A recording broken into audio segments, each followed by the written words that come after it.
आज सुद्धा म्हणजे काल परवापासून सुरू झाले एक नवीन कायदा ते आता आणतायत देशात. कोणता? तो सीए. कळलंय तुम्हाला? म्हणजे आपल्या देशाच्या बाहेर जे कोणी भयभीत झालेले हिंदू असतील, जैन असतील, पारसी असतील, शीख असतील, त्यांना आपल्या देशात येऊ द्या, जरूर येऊ द्या. पण हा सुद्धा एक निवडणुकीचा जुमला आहे. कारण आता 2-3 दिवसामध्ये आचारसंहिता जाहीर होईल. आधीच त्या कायद्याच्या विरुद्ध जेव्हा मी मुख्यमंत्री झालो होतो, नोव्हेंबरमध्ये शपथ घेतली आणि डिसेंबरमध्ये त्यांनी हे भूत आपल्या देशामध्ये नाचवलं होतं, सीए आणि एनआरसी. एक भीती सगळ्यांच्या मनात निर्माण झाली होती, खास करून आसामच्या जनतेमध्ये, की आमच्या या इथल्या राहण्याचं सर्टिफिकेट नसेल तर आमचं काय होणार. असं काहीतरी तो विचित्र कायदा होता.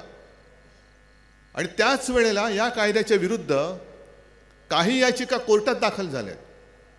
त्या याचिकांचा अजून निकाल लागलेला नाही आणि आज परत त्यांनी सीएची अधिसूचना जाहीर केली. म्हणजे हा निवडणुकीचा जुमला आहे. यांना फक्त धर्माधर्मामध्ये भेद करायचा आहे, मारामारी करायची आहे, दंगली पेटवायच्या आहेत. आणि म्हणून मी जे सांगतो की ही जी आता उद्याची निवडणूक होणार आहे, एका बाजूला भाजपा आहे जो धर्माधर्मामध्ये द्वेष पसरवतो आहे, घटना बदल करू इच्छितो आहे, आणि दुसऱ्या बाजूला इंडिया नावाची आपली जी आघाडी झाली ती देशभक्तांची आघाडी आहे. म्हणजे ही निवडणूक देशभक्त आणि द्वेषभक्त अशी होणार आहे. सांगा तुम्ही कोणाच्या बाजूला? तुम्ही देशभक्त आहात की द्वेषभक्त आहात? पण यांच्या विरुद्ध जर काही बोललं तर लगेच देशद्रोही आहे. नाही, आम्ही देशभक्त आहोत. आणि जर बाहेरच्या देशातील हिंदूंना तुम्ही आपल्या देशात घेत असाल, जरूर घ्या.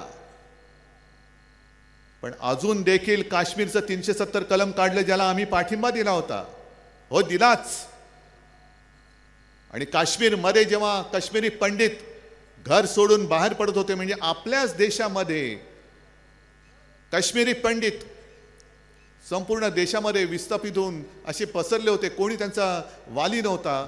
तेव्हा संपूर्ण देशात एकमेव हिंदू हृदय सम्राट शिवसेना प्रमुख बाळासाहेब ठाकरे होते. त्यांनी सांगितलं की महाराष्ट्रामध्ये या, मी तुम्हाला घर देतो, मी तुमच्या शिक्षणाची सोय करतो. कुठे होता तेव्हा सीए? मग आज तुम्ही सीए आणता आहात. काश्मीरी पंडित जे सगळे घर सोडून पळून गेलेत, 370 कलम काढून 3, 4, 5 वर्ष, किती वर्ष झाली कल्पना नाही, अजूनही काश्मीरमध्ये निवडणुका घेत नाही आहेत. पण जे घर सोडून पळून गेलेले, पळावं लागलेले काश्मीरी पंडित आहेत, त्यांना काश्मीरमध्ये पुन्हा सुरक्षित तुम्ही नेऊन दाखवा पहिलं, आणि मग या गोष्टी करा. मग सीए जर का आणायचं असेल तर मणिपूर पेटलेलं आहे. मणिपूरमध्ये काही हिंदू राहत नाहीत.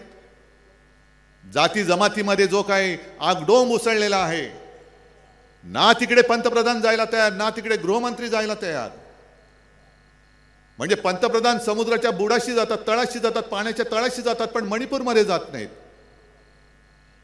महाराष्ट्रामध्ये मत मागायला येतात, पण मणिपूरमध्ये जात नाहीत. काय मणिपूरमध्ये जे भयभीत झाले ते हिंदू नाही आहेत?